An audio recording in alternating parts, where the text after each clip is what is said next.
Welcome to the Aurora Sonata. This is Ian. This is Noah. Move away from your mic. I hate this. This- Well, can we have one regular intro for once in our lives? I feel like last one was regular, was it not? I guess it was. I feel like we've been so boring lately. There's You been think no that dysfunction. we're too tepid? Yeah. I mean, this is of the trilogy, because you know I love trilogies and I love the first one most I love of the all. first one, love the third one, middle one. Before the last time we hung out, I had just shown Julia all of the Lord of the Rings movies.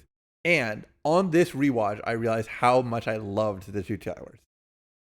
I think that I knew I liked beginning, so I think of Fellowship in such high esteem. I think of Return of the King being overall a bit too actiony. I think it fumbles some things at the ending. All right. But Two Towers on the rewatch cooks so hard. So I went to the card store the other day. Okay. And To buy Magic Lord of the Rings? I've brought this up many times about how if I wasn't caught up on One Piece, seeing Gear 5 Luffy everywhere would be so annoying. And I was talking about that with somebody, and they're like, yeah, imagine Lord of the Rings had a card game going on while the movies were re-releasing. Like, releasing, I guess, not re-releasing, but the movies were being made, because the book's old. And you're watching Return of Twin the Towers. King. Okay, yeah. And all Two of a Towers. sudden... Twin Towers are what went down on 9/11. Two Towers. All of a sudden, you see posted everywhere on cards and stuff is like Gandalf the White, and everyone's like, "I thought he was dead." And I'm like, "Yeah, that would be like that's what's going on with One Piece." Yeah, it's annoying. I think spoilers are a really weird, interesting space. I can actually say it annoyed me more than it benefited me that the Return of the King video game came out before the movie, and it had a bunch of scenes from the movie in the game. Like they took the scenes and they put them on the disc. So a lot of people bought the game just to get like early footage of the film. That's so crazy. You know, I wanted to talk more about that middle stage thing, but speaking of spoilers, Yes. you know this about me that like when a new Pokemon game comes out, I like to go in blind. Yes, as much as you can. I used to try to do that with Digimon, but I think if you're in a competitive mindset, you can't. Yeah. But with like World of Warcraft, I like to do that. With basically anything I interact with, I want it to be fresh. I want it to be new. Sure. So like I want to see Deadpool, Wolverine. I'm trying to avoid anything about that. But what I wanted to talk about was like Pokemon. When a new game comes out, because Pokemon games aren't that great. Let's be honest here. Yeah, I'm not a fan. Most of the magic that I get from it nowadays at this age is seeing the new Pokemon for the first time. Yeah. And a huge part of that is getting a Pokemon that I'm like, this guy has potential. Let's see what he turns into. Yeah. That is so much fun for me. I saw somebody list that as an active complaint about Pokemon, and that's why they like Pal World better. Because the fact that they change? Yeah, like they don't like that about Pokemon. Because they feel like they're kind of like cheating you. Like they didn't really put out 100 new Pokemon. It's just like 50, but all of them like evolve. Yeah, I don't agree with that. I think the evolution is so sick. I love it as an element. It's an important aspect of the game. I mean, I think I've talked to you about this before. That my favorite Pokemon by a fucking mile is Electros. I love that wiggly boy. I thought it was so sick when he came out because I'm like, no weaknesses. No weaknesses. This is the purest form of Pokemon. And then, but like when I look at was it Tynamo? I'm like, that guy sucks. That's a little fish guy. Tynamo's kind of cool. I think he's boring, but when he turns into Electros, I get so hype. Electros is sick. Like he's just like such a good design. Yeah, I love him. Black and White had some fire designs. It did. I think they wanted that to be like a soft reboot, right? Yeah, it had some bad designs. Don't get me wrong, but I think the biggest issue was just that they tried to soft reboot it, and that's such a hard thing to do. It's extremely hard, and it was probably over ambitious. They probably just saw the writing on the wall of like the ever expanding Pokédex is becoming a problem. But they made the biggest regional Pokédex they've ever made with Black and White. Yeah, they did, but the national dex was tiny. And I think that's the main thing that they wanted to do. Is what they wanted to do was they wanted to be like, hey, we can test the waters of new regions just having their regional Pokemon, and how will people feel about this? It's so weird because on a level, I agree. When I play through a new Pokemon game, if you catch me using an old Pokemon, it's not me. Okay? It's a hacker, man. Sure. It's Hacker Judge. I want, like, again, going with the point of I'm playing a new game, fresh eyes. I want to experience everything for the first time. If you catch me playing Charmander on my team, I've done that. I've been there. I'm not doing it again. So I don't. I get it because only using new Pokemon kind of dulls the experience that you have because they have so much to build off of. But it's also like, why are you using old Pokemon on your team in the first place? Play the new game or just play the old game.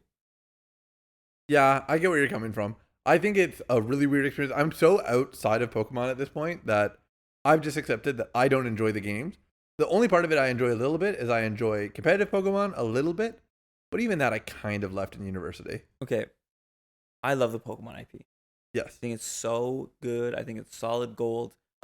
Among the list of like multi-billion-dollar IPs, it is one of the better ones. It's not like Star Wars. Star Wars, in my eyes, rough history. I agree. You know what? I agree. I've only seen The Force Awakens, so I agree. That's an interesting intro. I mean, it's actually not that interesting of an intro because probably a lot of kids that is their intro, but I'm not a feels kid. Weird. Yeah, I was I grew up with a time when Star Wars was still a pretty big deal. Yeah. Science fiction just doesn't do it for me. It's not. I'm not crazy about it either, but I'm down for some. Like I like Star Trek. I remember I watched a lot of Star Trek with my dad, and I find it a much more interesting property than I find Star Wars. Yeah. But anyways, what I was gonna say is you slap Pokemon onto literally any game, I'll probably be interested. Other than just the art and the characters, like dude, you know how long when I got into competitive PM, I just wanted a PM game that was just Pokemon. Yeah. I mean, I was really excited when Pokken came out. Same. I thought Pokken could have been amazing. And I still think if Pokken didn't have the arena fighter section, if it was just a 2D fighter, I think it would have actually been a great fighting game. That's what killed it for me. I mean, the biggest thing that killed it for me is anything that's not a Smash-like, I don't enjoy as a fighting game. I used to love Tekken when I was a kid. But at this point, like I can't go back to a non-Smash. It's so hard for new people to get into fighting games. There's almost like a push on the online spaces for fighting games right now of being like, fighting games aren't that hard to learn. Like you should just jump into them and try them. I hate to be talking against my own kind. They're not that easy to get into because they're easy to start, but I think it's hard to appreciate and enjoy until you go through quite the grind. Oh, for sure. But like, I feel like that's kind of what builds up the community and it almost makes you feel special. That you put the work in. Well, not even just that. Like when you can watch and appreciate the nuances of the gameplay that you wouldn't have been able to appreciate if you were just for sure a random civilian. I mean, I'll say I think that while I don't think that fighting games do a lot well, I do think that fighting game competition has overall been getting increasingly better and better at bringing in new people, onboarding. Evo, I can show a lot of people who don't play a lot of fighting games Evo, and we watch together. They leave it being like, hey, we should go play this game. We should go try it. And that is a pretty special thing, especially because Evo almost died like a few years ago. I think the Smash documentary brought in so many players. Smash kids were crazy. I was technically a dot kid, but like I just got in. But technically I was playing before, but that's like what really got me going, you know? Yeah. Like, I was playing PM before the doc, but the doc is what really brought in like that spirit of I did not know what PM was before university. I had played a lot of Brawl with my friends in high school, but yeah, like 2014, 2015 is when I really locked in. I said, wow, PM is amazing. I got all in on PM. And I kind of didn't go back to Melee until after I had already been into PM. And as a result, it kind of just made Melee feel clunky and worse. And I've never really gotten over that sensation. I agree. I mean, very similar to any experience where if you start on something and then transition, even if it's a better game, and I'm not saying Melee is, but even if it's a better game, it's hard for people to make that transition because they're stuck in their ways. They're like Magic players, you know? Yeah, I do think Magic players have that a lot. To the point that I feel really awkward introducing a Magic player to Digimon just because the lack of instant speed immediately like puts them in a different class. Which is more fair. Like as somebody that doesn't like instant speed, that is a very fair complaint to have about Digimon. But when somebody tells me that lands are one of the best things about Magic, you've lost your mind. Yeah, man. no, that is a crazy statement. I mean, more or less every Magic has some substitute for lands for a reason. They've either improved upon it or done away with it or changed the resource system. I don't understand how that's Stockholm syndrome. I do think it is Stockholm syndrome. And I think that it's not the same for people that like Melee better than PM, but I feel like it'd be so hard to go from PM to Melee and then like Melee more. I think most people who enjoy Melee would probably agree that if Brawl was PM, if PM came out instead of Brawl, Melee would probably be dead. Melee got a huge boost in attention and love because the next game failed to capture the fan base. Initially, all the Melee players went over to Brawl. And then A lot of them hot garbage. Did you know that Brawl has a variable 0 to 2 frame delay on inputs?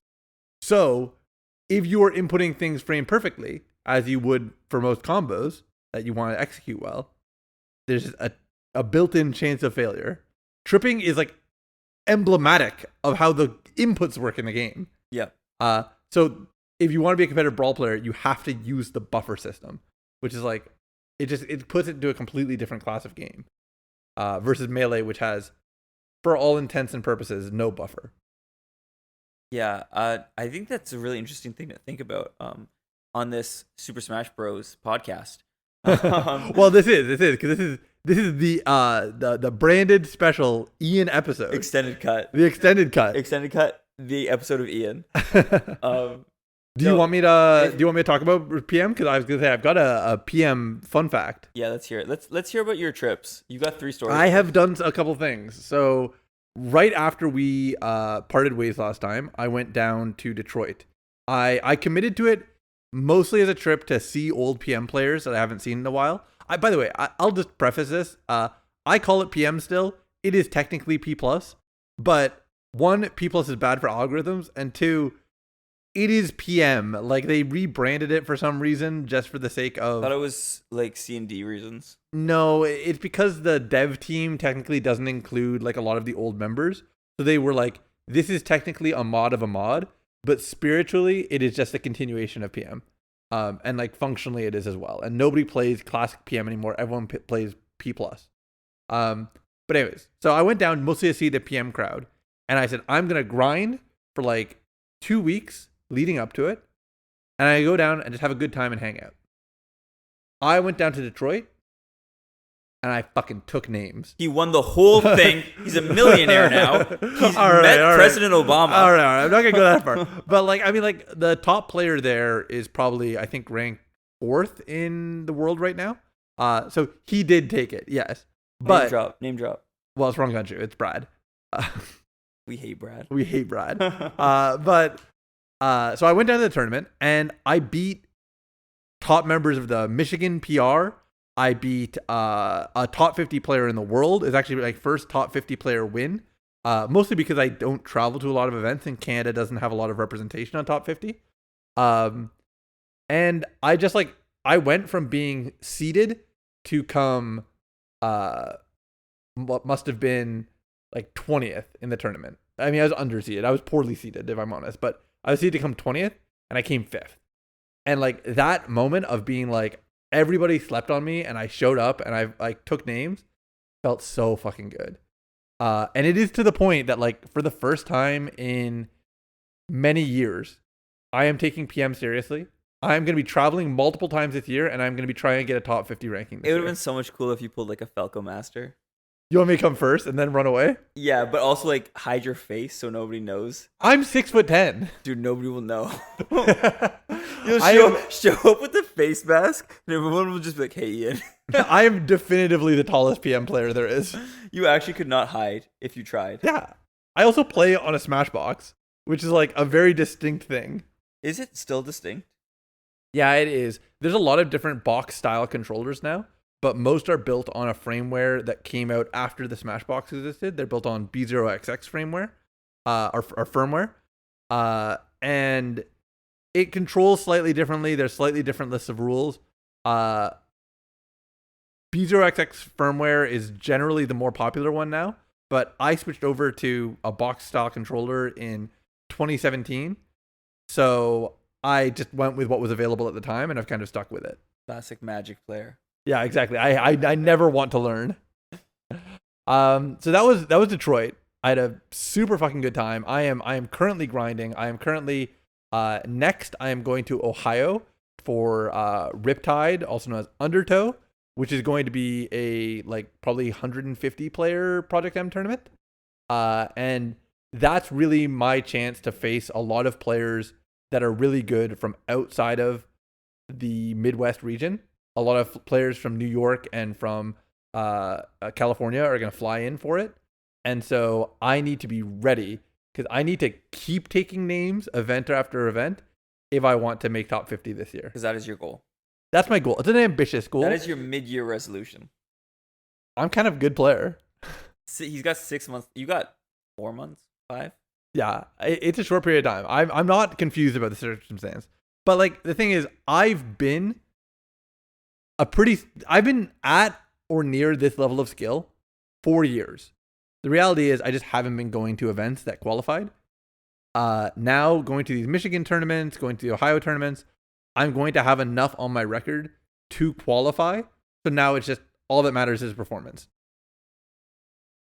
And taking the game seriously again, I truly believe that I can get those results and I can put my name on the board. And maybe it doesn't matter, but ooh, it feels so fucking good. I want my name on the big board. I know how you are. Like, I know how I am. We like to compete. Oh, I love it. We want to see our names up there on a list. Yeah. There's nothing like seeing your name on a list. Exactly. I realized recently, because I got the prize cards. Yeah. I got Susanamon, got Crimson Mode. And maybe it's just because I'm in a different place than I used to be. Because people have come up to me and said, I thought you didn't sell your trophies. I thought you didn't sell your prizing. Like, I know I said that. I stand by that. But you know what feels better than those prize cards?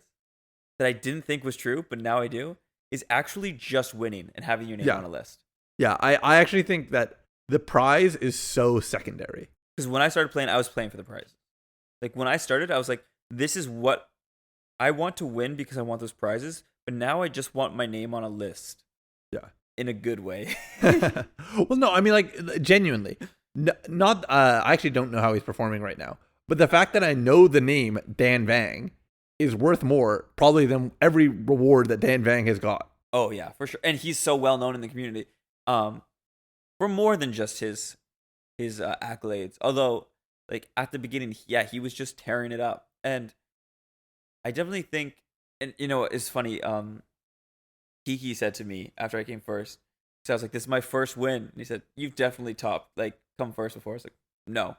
Like I've done well before, but this is my first place. Yeah. And it's funny how, like, kind of the people that top relatively frequently, they get to know each other's names, right? And that feels so good. It feels good to be known. That you get to be one of those known players. And, like, that you're a threat now that people have to, like, respect. Yeah. I think that's a really cool thing. I would have loved for that to have been me in Digimon. I don't think I have enough drive, and I don't think I ever have or ever will. I still like Digimon. I still think it's a cool game, but PM is such a part of my history. Fighting games are such a part of my history. It is the direction that I get the most reward out of performing well in. And now that I have a willingness to travel, I kind of I want to get there. I think doing better in a fighting game is cooler. I think just a fighting game in general is cooler. There's a lot more. There's a great community. Yeah. There's, like, a lot of expression in fighting games. I mean, the fact that you're controlling a character just means a lot more. Like, there is one in the past 10 years, there have been 2 top 50 links, and I fucking hate how both of them play. I despise everything about their play style. Actual straight up Link. We're not talking about Toon Link. We're talking about Link. Yeah. There's been 2 top 50 links. There's probably more that I'm forgetting about, but there's Blue, who's a good dude, very read focused, very, like, simple play style, but he just knows how to read people really well. And there's Hero of Time, who was just really good at chain grabbing and didn't have much else to him. I wonder if that's how people talk about me playing Mirage. Like, other Mirage probably is. I'm sure. Like, I hate the way he plays. I mean, like, that's what I'm saying. I'm not saying it to degrade them. I'm just saying that, like, that's exciting. The fact that there can be somebody who should check all of the same boxes as me because we both chose the same character. We both like are trying to make it to a high level, but I can look at them and be like, I would never mistake my gameplay for yours. You're so fundamentally different from me. I think that's sick. I think that's wonderful. I struggle to get there in Digimon to have that level of expression. There are micro decisions that do scale up. I've kind of softened on my stance of I think Digimon there is enough expression to help identify each individual person. I thought back on what you said that you and I will play the same deck and we will make different decisions and kind of stand by them.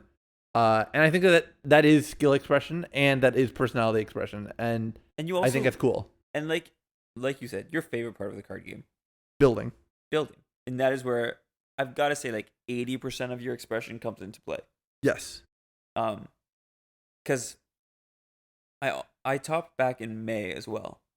And both times, I mean, I've been on 4 Zudamon for a while. Yeah. I like the card. Both times, it was like, I'm sorry, words are escaping me today. It's been a long day. It's okay. This is a triple record. Both times, the person making the video was surprised by it. Yeah. That feels so good. It feels so good to be like, I didn't expect this card. Yeah, like that. Like, they're running 4 of? That seems like a lot. But I'm like, that, to me, like, that is my bread and butter. Like, that's how I play Mirage. Yeah. Zudamon into Mirage. Yeah. And you're right. That's such a fucking good feeling. It's so much what you want. I even had, like, lower level players give me, like, deck interviews in the past. And I just, like, I love it. I love that moment of just being like, I just want to tell you why I did well. And, like, I want, like... Yeah, because it feels good. We talked about this earlier when you become part of the community and better at the community, like you understand the nuances behind certain decisions, and it feels good to know it and also to be able to explain it. Like when somebody makes a deck building choice, and you're like, I understand that, and this person who thinks they know why they did it is just wrong. Like it's cool to just know. It's also very cool to not know and be like, I'm so curious. Like I need to know why they did this the way they did it. Yeah. And like I think that's a cool part about fighting games too. Is like you watch a sitcom and you're like, all right, time to break that down button by button. Man, expression in competition is just the best part of it. I love it. I love it so much. Making it your own. Yeah. Which I think, I mean, it's so easy to let that fall by the wayside and not appreciate it, especially if you're not as knowledgeable on a certain sport or activity. I think a lot of lower level players tend to go, Link plays like this, Wolf plays like this, Mirage plays like this, and not, I want to play Link like this, I want to play Mirage like this.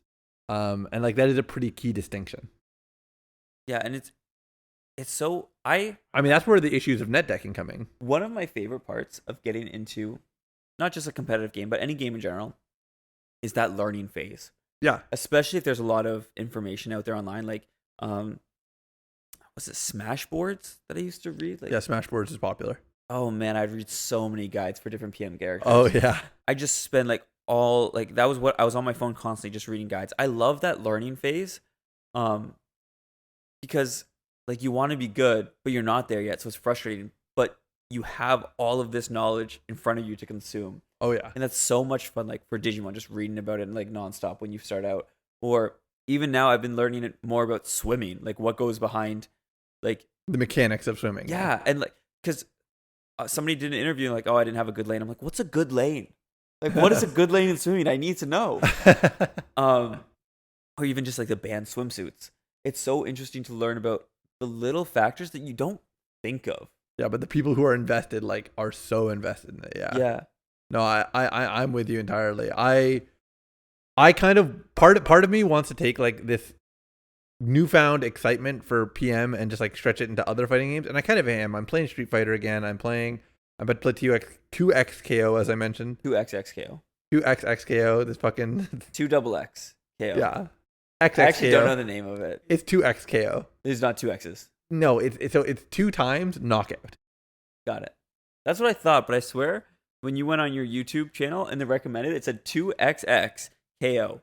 No. Like 2XX. Maybe you saw 20XXKO, which I think is what the high level of the game might be known as. Oh, maybe.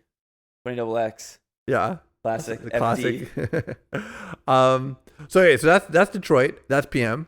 That's a super exciting turn of events, and the more we hang out, I'm hoping the more I tell you about how I'm playing PM, because I'm so invested. I'm so excited about it. Actually, one more thing I want to say about it before I leave PM behind. One of the best feelings in the world, because I think you'll understand and appreciate this. There is certain techniques that nobody in the game in its entire history has implemented. They've been in the game and they've been discovered for, let's say, 7 years. Some of them I found, so like I like, and some of them other people found. For Link tech, that is frame perfect, and if you failed for one of them, for two of them, if you fail to do it, you instantly die. So it's like it's a do or die. But if you can master doing it, it's super useful tech that Link can use all the time. I need to know what this thing that instantly kills you is. It's like got to be an offstage game. Yeah. So there's there's three techniques that I'm using. There's tight zares, which is a method of shortening your short hop, so you land 10 frames sooner than you would have. So you can do short hop. Zare is chain attack, and it comes out lower to the ground, and you're airborne for 10 less frames. Very, very useful tech. I use that all the time. That's actually my main tech I use. There's chain dashing, which normally, if you ledge dash, when you grab ledge, you have 30 frames of actionable invincibility. So you can release ledge, double jump, and then wave dash onto stage. And every character has a different number of invincible actionable frames. They're called gallant. And it changes by character. For Link, his is 8 frames. But if you use an advanced tech where you let go of ledge, and then the next frame air dodge diagonally up towards ledge, and then the next frame after that shoot out your chain attempts to grab the ledge, so it attempts to like do the zare to ledge, and then your body crosses over the threshold, so it breaks the chain, so you can no longer zare to ledge. So the game kind of panics for a second because it doesn't know what to do. But because of where your body is, you'd land on stage, and it just goes, okay, there's no land lag. Like there's like a non-land lag state. Hilarious. So you end up going from 8 to 13 frames of actionable invincibility, which is a very meaningful difference. There's like 2 characters in the game that have 14 frames of actionable invincibility, but this puts Link's actionable invincibility in the highest class that he can be in. My memory of PM is a little like foggy. You can use your chain after air dodging. Yes, you can use chain after air dodging. That's how tight zare works. You air dodge at a very, very shallow angle, so that way the arc of your jump is not your full jump arc. Okay, it's like the air dodge arc. And then likewise, chain dashing is the same thing. Yeah, you're using this weird chain break technology. Why does Ivy have to get so screwed? Sorry? Yeah, I know Ivy does get screwed. I actually can't fucking believe how bad non-Z tethers feel. Like, people act like they're good because ZSS is good, but they're so bad on paper. So bad. They're so bad. Eric used to give me so much crap for it too, and I'd complain about it. I'm like, it's so bad, man. And then the last one that I've been using, and this is the one that's brand new that nobody's implemented that I'm really focused on, is Bravest Boy, which is the simplest thing on paper. It's just very tight to execute. If you have maximum horizontal drift, which needs 17 frames of holding left or right, which is fine because you can do that during other stuff, so that's not hard to do.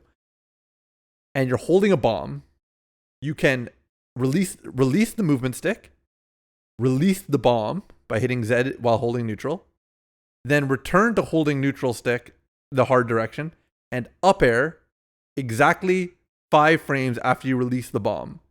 And if you do that sequence of inputs, you will up air and you will hit the bomb, and you will barely have your hand within the explosion of the bomb, so it will blow you towards stage. Oh, this is an offstage recovery. It's an offstage recovery. Okay.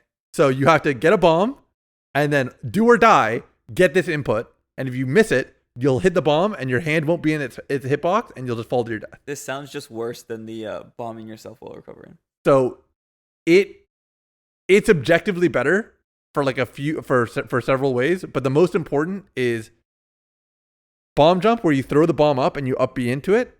You can only do it if you have not hit with your up B on your opponent in the last 10 moves. Oh, I didn't know So that. if you recover and you hit them with your up B, it's out of commission for 10 moves. If there's any staling on your up B, it doesn't work. There are solutions to that. There's a method of throwing your bomb downwards and then chasing it with your sword with a dare. That loses a lot of height. Yeah. This is the in-between. It never stops working, but it's frame perfect, and it's extremely just do or die. But I'm implementing now. It's getting pretty consistent, and it feels so fucking good. It feels so good to be. It's so funny because you don't see it. You don't see the animation because by the time I hit it with my sword, the bomb's exploded, so it's hitting me. So I just go from like falling to exploding. And now, are you in explosion frames? Like the animation? Yeah. So you're in hit stun, Okay. but if you hit the wall, you can tech it and become invincible and actionable. Yep. And also you can aim yourself to not hit your opponent. So like there's the next stage up from that is I'm trying to implement during the explosion, you can implement SDI. So I'm trying to, as well, on top of that, I'm trying to like get used to double tapping it, like my up air action. So that way I hit the bomb, and then during the explosion, I teleport slightly upwards. That's a lot harder. So that one might take some more time. I know for most of our listeners, this is meaningless, but like this has been my life for the last month. Just practicing the bravest boy. Hey? Bravest boy, and just like getting better at the game and trying to think about the game differently and playing with like better players and trying to take a learning mindset again and not just like resting on my laurels. Because I think that if I do rest on my laurels, I'm going to go to these events and I'm not going to make top 50 and I'll be disappointed. But if I try my hardest and don't make top 50, I'm satisfied with that. Because like I will have put the work in. All right. That's one trip. That's one. Let's go to the next one. Take me home. Country roads. All right, through country road. I went to Denver. I went to Denver for my brother's bachelor party. That's why I said take me home. So yeah, that's West Virginia. Blue Ridge Mountains. I don't know much about the U.S. geography. They list a bunch of different locations. Okay. Blue Ridge Mountains is Tennessee, West Virginia. You haven't said Denver yet. Yeah, because I'm not gonna sing the whole song. Okay. Tell your story. So I went to Denver for my brother's bachelor party. A very different group of guys from me. They're like, these are non-gamers. These are non-gamers. These are finance bros. And I went to have a good time with my brother and his friends. And I don't know how much of this will make the podcast, but I'll, because maybe it's all going in. Okay, let's start here. Let's start with step 1. 5 years is a big gap in age. They definitely use some words I would not use. That's not an age thing, man. Well, maybe not, That's but a culture thing. That's true. It is a cultural thing. But like, they get drunk, they say some words, and I'm definitely like holding my tongue a bit. I'm like, I'm the odd one out here. I know people younger than me that would do that. Yeah. So like that was an experience. I don't drink a lot, but like I spent more or less the whole weekend drunk and or high. You've already got me sobbing. What a sad story. I have something in my eye and I cannot stop tearing up. Okay. There's a meat to this that I need to get into. Because there's a moral dilemma. There's a danger time. Watch out. Julia knows this story already.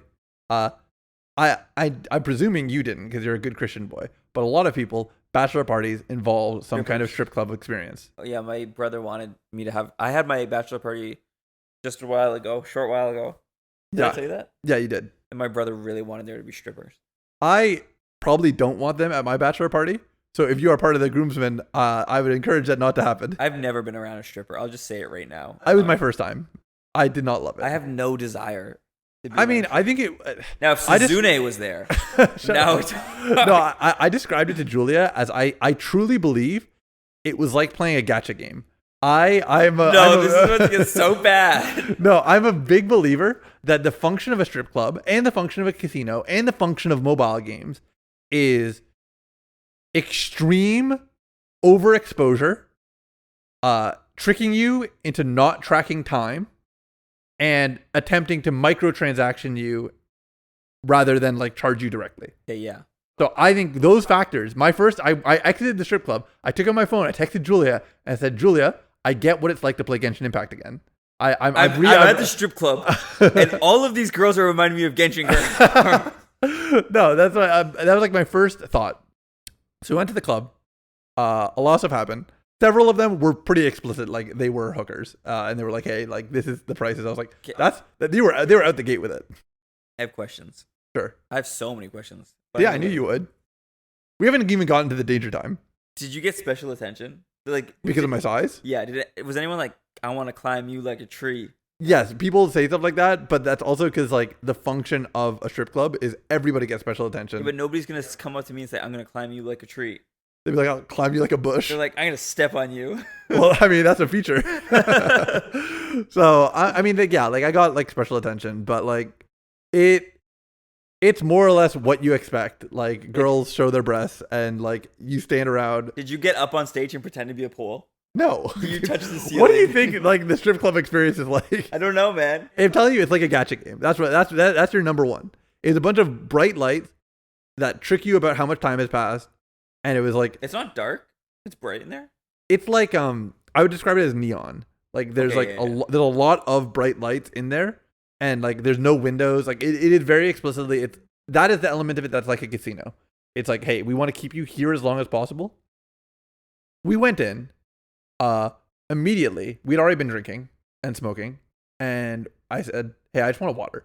I said that to the bartender. She got so fucking mad. She like started like saying like, "Oh, I guess you're not gonna give me any money. You're gonna give the girls in there money, right? You know that you're supposed to fucking pay when you come here, right?" I was like, "Jesus Christ!" Like I just wanted a water. So whatever. I got past it. That's my first barrier. My brother, was already pretty drunk. This is the danger time. We're getting to danger time. He said, "Ian, I am taking off my bag. It has my passport, my phone, and my wallet in it." He just said he had my passport in it, but I later learned it had his phone and his wallet in it. And he gave it to me. I said, "Ian, you're responsible. You had less to drink than me. Hold on to this for the night." I said, "No problem. It's like midnight." I'm like, "No problem."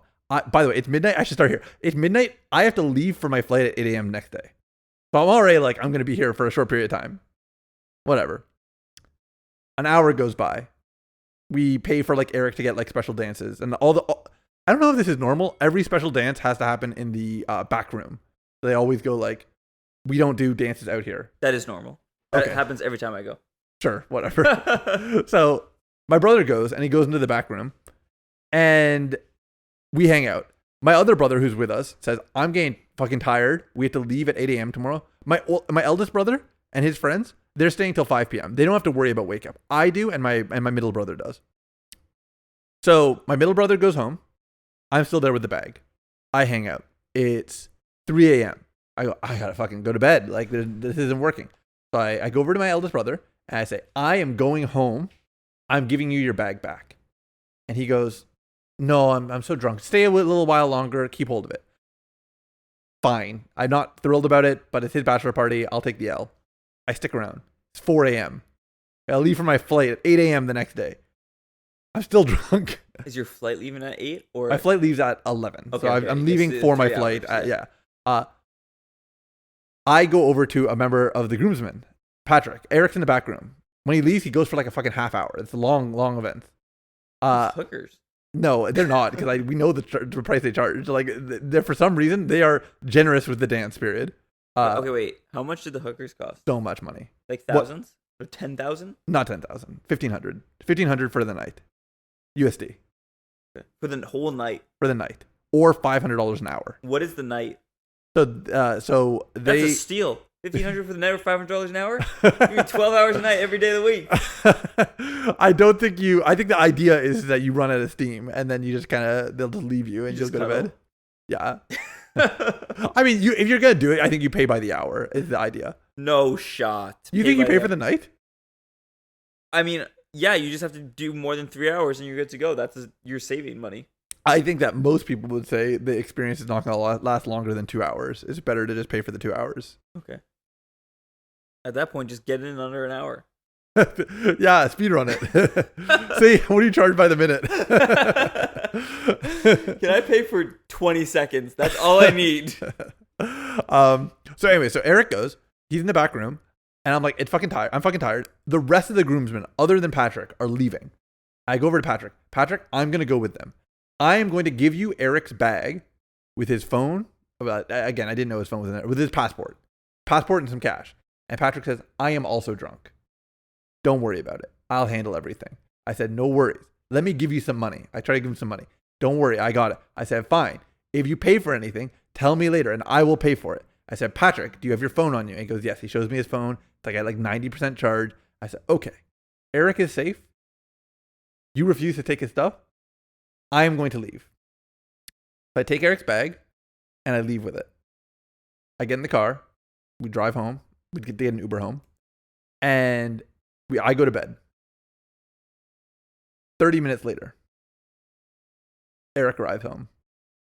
He's furious. He's so mad. He comes into my room screaming. You abandoned me. I was abandoned in a foreign city. I had $2 to my name. You would never do. I would never do this to another human being, let alone my brother. You have failed me. He's drunk, but he's popping off.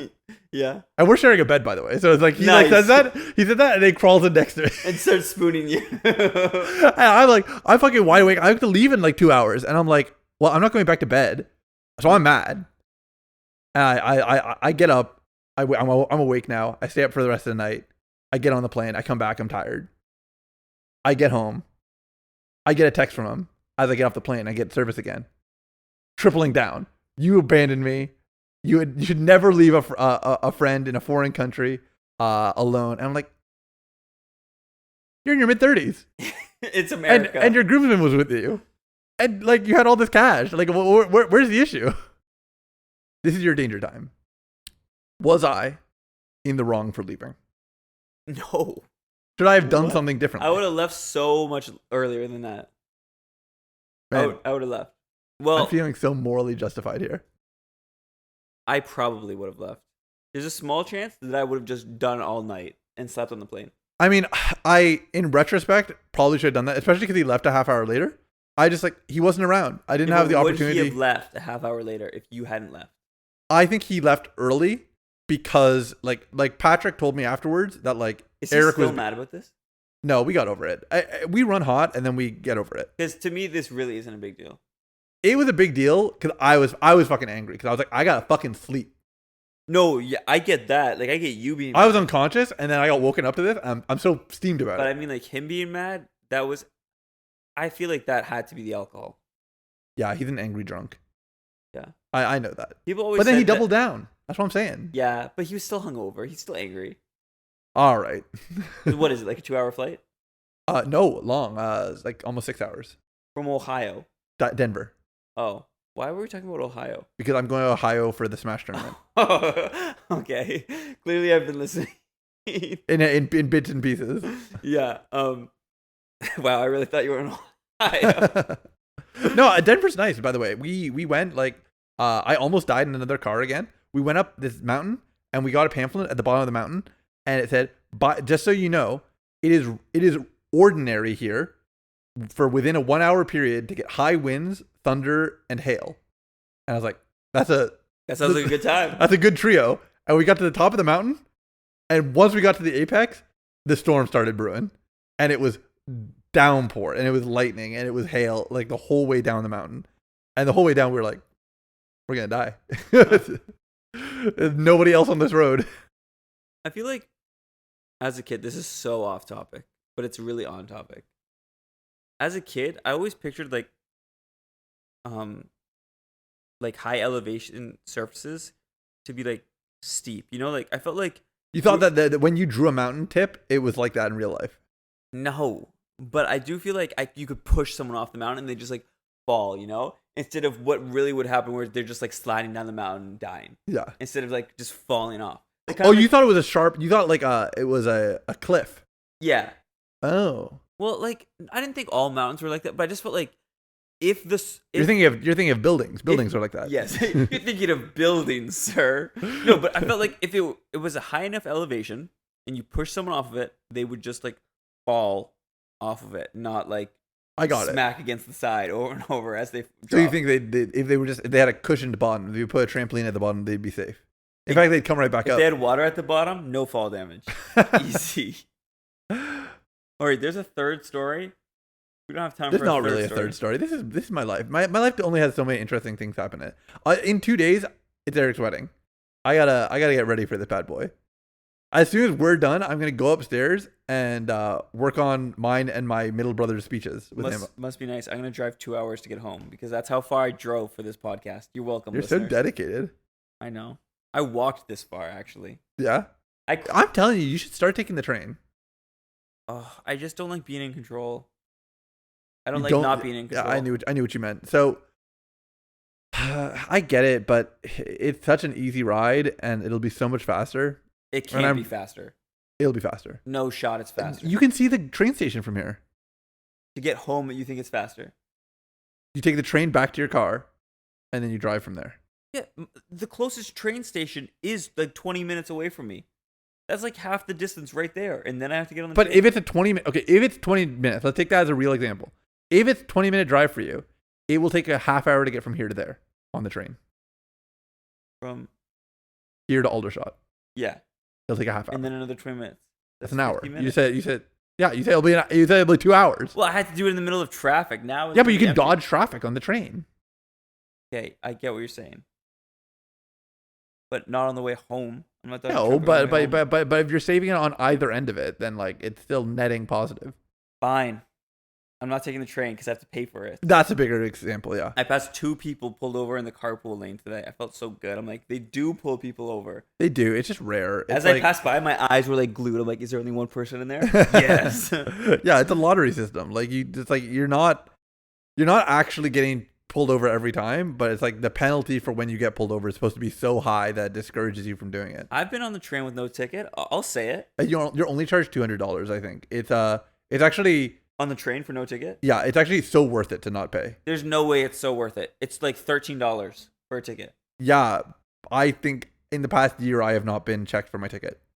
That's fair. I always the frequency of ticket checking is so low that I've never seen them check tickets. Ever. I will be honest, my brother tells me openly, he's like, yeah, I don't pay because paying the fine is cheaper. But you'd have to go on, you went on like 18 times without getting checked, and then the 19th time you got checked, it was cheaper to just pay the fine. Yeah. Yeah, that's fair. I always just think, like, what if you just go in the bathroom? Do they just wait outside the bathroom for you? Generally, yeah. I mean, like, I would honestly just sit in there for the full train ride. Yeah, I think somebody got in trouble a YouTuber in Japan got in trouble for doing that recently, where he just like tried to just take a shit for the entire ride to avoid paying, and he got like deported from the country and like into a lot of trouble. That's Japan. We're not gonna do that. We're Canada. Okay, sure. We're anti-deportation. Yeah, come on in, brother. Yeah. All right. Well, that's my life. I know you got to get home. You got 2 hours ahead of you. And spoiler. You might have a little snackies waiting on the sidelines. Thank goodness. I'm dying here. Well, thank you for listening, everyone. This has been a grind sesh of recording. Yeah, next time I'm on the podcast, I will probably be married. Yeah, that's crazy. To the grind of Digimon. Shut up, dude. Who knows? Maybe next time we're on the podcast, I'll be married. Who knows? Literally always up in the air with this guy.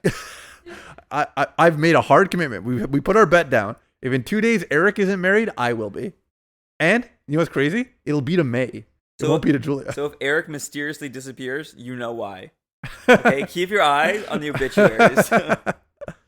All right. Thank you for listening, everybody. You can always email us at erotisnadapodcast@gmail.com, or you can follow us on Twitter at erotisnada. You can also listen to us on iTunes, Spotify, and YouTube, and we will be happy to reply to any comments you make there. I would imagine I'm going to make a soft commit. I will return to Digimon Locals. Thursday, I will be at Digimon Locals, and I will see how I feel. I will be in Dallas for Bandai Card Fest. So if you want me to sign paraphernalia, come up to me. You don't know what I look like, but I know what you look like. Yes. Look for his full name, Noah Danes, on the Digimon registry. I will be there. I will be doing signings, $50 per person. I will happily talk to any fans if we have any. And I will give you all the podcast content that you've been missing out on. Oh, yeah, the secret sauce. Exactly. All right. Thanks for listening, everybody.